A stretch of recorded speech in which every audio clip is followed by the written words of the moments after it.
19일 K-메인 뉴스 브리핑 시작하겠습니다. 대선 예비 후보들이 잇따라 의협을 방문해 코로나19 등 의료 현안을 논의했습니다. 최재형 국민의힘 대선 예비 후보는 17일 이필수 대한의사협회장과 간담회를 가졌는데요. 이 자리에서 최 후보는 의료계의 헌신과 노고에 감사를 표하고 의료인이 진료에만 전념할 수 있는 의료 환경 조성을 위해 의료계 의견을 경청하겠다고 말했습니다. 하루 뒤인 18일엔 원희룡 국민의힘 대선 예비 후보가 의협에 왔습니다. 원 후보도 코로나19로부터 국민을 지키기 위해서 노력하는 의료계에 감사의 뜻을 밝히고 우리나라 의료가 높은 수준으로 도약하기 위해 서로 동행하는 관계가 되길 바란다고 말했습니다. 두 후보를 만난 이필수 회장은 산적한 보건의료 현안을 해결하기 위해 서로 협력하고 소통하자고 말했습니다.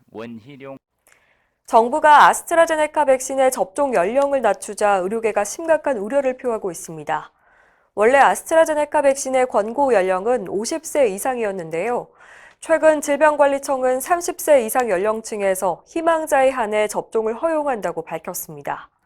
이에 대해서 대한의사협회 코로나19 대책전문위원회는 위험하다고 경고했습니다. 위원회에 따르면 50세 미만에서 아스트라제네카 백신의 2차 접종은 다른 백신과 비교해 주요 이상 반응 발생 위험이 높습니다. 세계적인 점역학술지 란셋에 발표된 연구에서도 영국과 미국, 스웨덴의 55세 이하 연령층에서 아스트라제네카 백신의 부작용 비율이 월등히 높았습니다.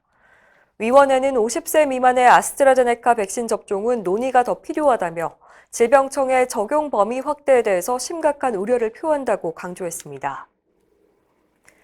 정부가 의료인이 근무 중에 입는 옷을 개인적으로 세탁하지 못하도록 해 논란입니다. 보건복지부가 지난 11일 개정한 의료기관 세탁물 관리 규칙은 수술복, 가운 등 환자와 접촉하는 의료기관 종사자가 근무 중에 착용하는 의류를 근무복으로 정의하고 이런 옷들은 의료기관 세탁물 전문 처리업체에 맡기도록 했습니다. 위반하면 시정명령이나 과태료 처분을 받습니다. 얼핏 보면 감염 예방을 위해 타당한 것 같지만 문제가 있는데요. 이 근무복의 범위가 너무 넓다는 겁니다. 대한의사협회는 입장문을 통해 의료인들이 입는 일상적인 근무복까지 의료기관 세탁물에 포함돼 처리 비용이 증가한다고 지적했습니다. 미국의 경우 수술과 처치할 때 입는 방호복 등은 자가 세탁을 금지하지만 흔히 유니폼이라 부르는 일상 근무복은 예외로 하고 있습니다. 의협은 코로나19 이후 의료기관들은 감염 관리에 많은 부담을 감수하고 있다면서 개정안 시행 전에 반드시 별도의 세탁관리 수가를 신설해야 한다고 강조했습니다. 대한전공의협의회장의 여한솔 전공의가 당선됐습니다. 최근 실시된 제25기 대전협 회장 선거에서 여한솔 후보는 총 투표수 3,651표 가운데 2,092표, 57.3%의 지지를 얻어서 당선됐습니다. 여 후보와 경쟁한 주해찬 후보는 1,559표, 42.7%를 득표했습니다. 여한솔 회장 당선인은 전공의들이 올바른 수련 환경에서 훌륭한 전문의로 성장할 수 있도록 힘쓰겠다며 14,000 전공의 뜻을 한데 모아 행동하는 머슴이 되겠다고 소감을 밝혔습니다.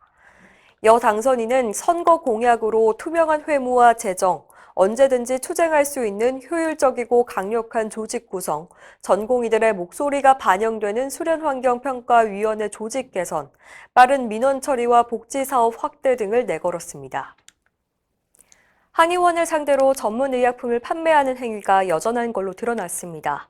한방병의원 전용 쇼핑몰을 표방하는 일부 업체들이 전문의약품을 온라인으로 주문받아 한의원이나 한방병원에 택배로 보내고 있는데요.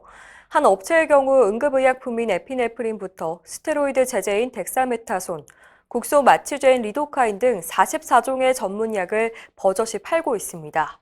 한의사가 전문의약품을 사용하는 건 명백한 불법이죠. 주사기에 리도카인을 섞어 환자에게 투여한 한의사가 유죄 선고를 받은 적이 있고 한의사가 전문약을 처방하거나 조제하는 건 무면허 행위에 해당한다는 법원 판례도 있습니다. 감사원에 따르면 2014년부터 2018년까지 전국 한의원 약 5,700곳에 스테로이드제 64만여 개를 비롯해 총 360만 개의 전문약이 공급됐습니다. 한의사가 전문의약품을 취급하는 걸 원천적으로 차단하는 법 제정이 필요하다는 목소리가 높습니다. 이상으로 뉴스 브리핑을 마칩니다. 자세한 사항은 의협신문을 참고하시길 바랍니다.